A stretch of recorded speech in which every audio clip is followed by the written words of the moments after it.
ഇപ്പം നമ്മൾ നേരെ പോകുന്നത് അഞ്ചുരുളിയിലെ ടണൽ കാണാനാട്ടോ. ഇവിടെ 5 മലകൾ നിരനിരയായിട്ട് ഉരുളി കമഴ്ത്തിയതുപോലെ ഇരിക്കുന്നതുകൊണ്ട് പണ്ട് ആദിവാസികളാണ് ഈ അഞ്ചുരുളി എന്ന പേരിട്ടതെന്നാണ് പറയപ്പെടുന്നത്. അതുമാത്രമല്ല, അഞ്ചുരുളി മുതൽ ഇരട്ടയാർ വരെ ഒറ്റപ്പാറയിൽ നിർമ്മിച്ചതാട്ടോ ഈ ടണൽ. ഏകദേശം 6 വർഷത്തോളം എടുത്തിട്ടാണ് ഇത് പൂർത്തീകരിച്ചത്.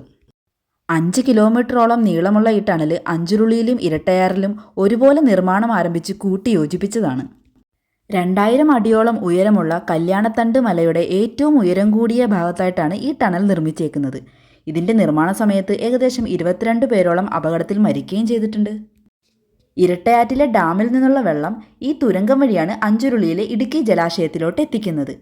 വെള്ളം പൂർണ്ണമായിട്ട് ഡാമിൽ നിറയുമ്പോൾ ഈ ടണലിൻ്റെ മുഖത്ത് വരെ വെള്ളം കയറുമെന്നാണ് പറയുന്നത്. അതായത് ഈ സമയത്ത് ഇവിടെ 1000 അടിക്ക് മുകളിൽ വെള്ളമുണ്ടായിരിക്കും. ഇന്ത്യയിൽ ഒറ്റപ്പാറയിൽ നിർമ്മിച്ച ഏറ്റവും വലിയ തുരങ്കങ്ങളിലൊന്നാട്ടോ ഈ അഞ്ചുരുളി. സത്യത്തിൽ ഇത് ഇത്രയും പ്രത്യേകതകളുള്ള ഒരു ടണലാണെന്ന് എനിക്ക് അറിയില്ലായിരുന്നു കേട്ടോ. ഇവിടെ വന്നതിന് ശേഷമാണ് ഞാൻ സത്യം പറഞ്ഞ് ഇങ്ങനെ ഒരു തുരങ്കം തന്നെ കേൾക്കുന്നത്. പിന്നെ ഇതിൻ്റെ ഫ്രണ്ടിൽ തന്നെ ഒരു വലിയ ബോർഡ് വെച്ചിട്ടുണ്ട്. ഇതിനെക്കുറിച്ചുള്ള ഫുൾ ഡീറ്റെയിൽസ് അവിടെ എഴുതി വെച്ചിട്ടുണ്ട്. ആ കാര്യങ്ങളാട്ടോ ഞാൻ നിങ്ങൾക്ക് ഇപ്പോൾ പറഞ്ഞു തന്നത്. ശരിക്കും ഈ ടണലിൻ്റെ അകത്തോട്ട് കയറാനായിട്ട് അവിടെ വഴിയൊന്നും ഇട്ടിട്ടുണ്ടായിരുന്നില്ല. നമുക്ക് ആ പുറത്തു നിന്ന് കാണാൻ മാത്രമേ പറ്റുള്ളൂ. പിന്നെ ഈ മരത്തേലും അതുപോലെ തന്നെ പാറയിലൊക്കെ ചവിട്ടി നമുക്ക് ഏതെങ്കിലും ഒരു വഴിയിൽ കൂടെ നമുക്ക് ഇറങ്ങാൻ ശ്രമിക്കാം. ഒരു വിധത്തിലാണ് ഞങ്ങൾ സത്യത്തിൽ ഇറങ്ങിയത്. അവിടെ വേറെയും 3-4 പിള്ളേരൊക്കെ വന്നിട്ടുണ്ടായിരുന്നു ഫോട്ടോസൊക്കെ എടുക്കാൻ വേണ്ടിയിട്ട്. നമ്മളും പിന്നെ അവരുടെ കൂടെയൊക്കെ കുറച്ച് നേരം ഫോട്ടോസൊക്കെ എടുത്തിട്ട് അവിടുന്ന് നേരെ നമ്മൾ ഇറങ്ങി കേട്ടോ. ഇനി ഇവിടുന്ന് നമ്മൾ നേരെ പോകുന്നത് ഒരു തൂക്കുപാലം കാണാനായിട്ടാട്ടോ. 1500 വർഷം പഴക്കമുള്ള പഴയ അയ്യപ്പൻ കോവിൽ പരശുരാമൻ സ്ഥാപിച്ചത് ഇവിടെയാണെന്നാണ് ഐതിഹ്യം. അതുമാത്രമല്ല, കേരളത്തിലെ ഏറ്റവും വലിയ തൂക്കുപാലങ്ങളിൽ ഒന്നാട്ടോ ഇത്. തേക്കടി മൂന്നാർ റോഡിലുള്ള ഒരു മെയിൻ ടൂറിസ്റ്റ് ഹബ്ബാട്ടോ ഇത്.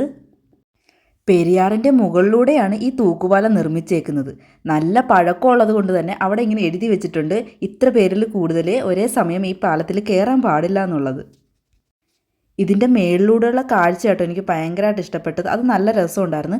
ഇവിടെയും ഏതൊക്കെയോ സിനിമയുടെ ഷൂട്ടിങ്ങൊക്കെ നടന്നിട്ടുണ്ടെന്ന് ഞാൻ കേട്ടിട്ടുണ്ട്. എനിക്ക് ഏതൊക്കെയാണെന്നൊന്നും അറിയില്ല കേട്ടോ. പിന്നെ ഇവിടെ മീൻ പിടിക്കാൻ 1-2 ചേട്ടന്മാരൊക്കെ നിൽപ്പുണ്ട്, ചങ്ങാടത്തിലും അതുപോലെ വള്ളത്തിലും ഒക്കെ ആയിട്ട്. അതും കണ്ടുകൊണ്ട് കുറേ നേരം നമ്മളവിടെ നിന്ന് കേട്ടോ. എന്നിട്ട് നമ്മൾ നേരെ തിരിച്ചു പോന്നു. അപ്പോൾ എത്രയുള്ളൂ. ബൈ.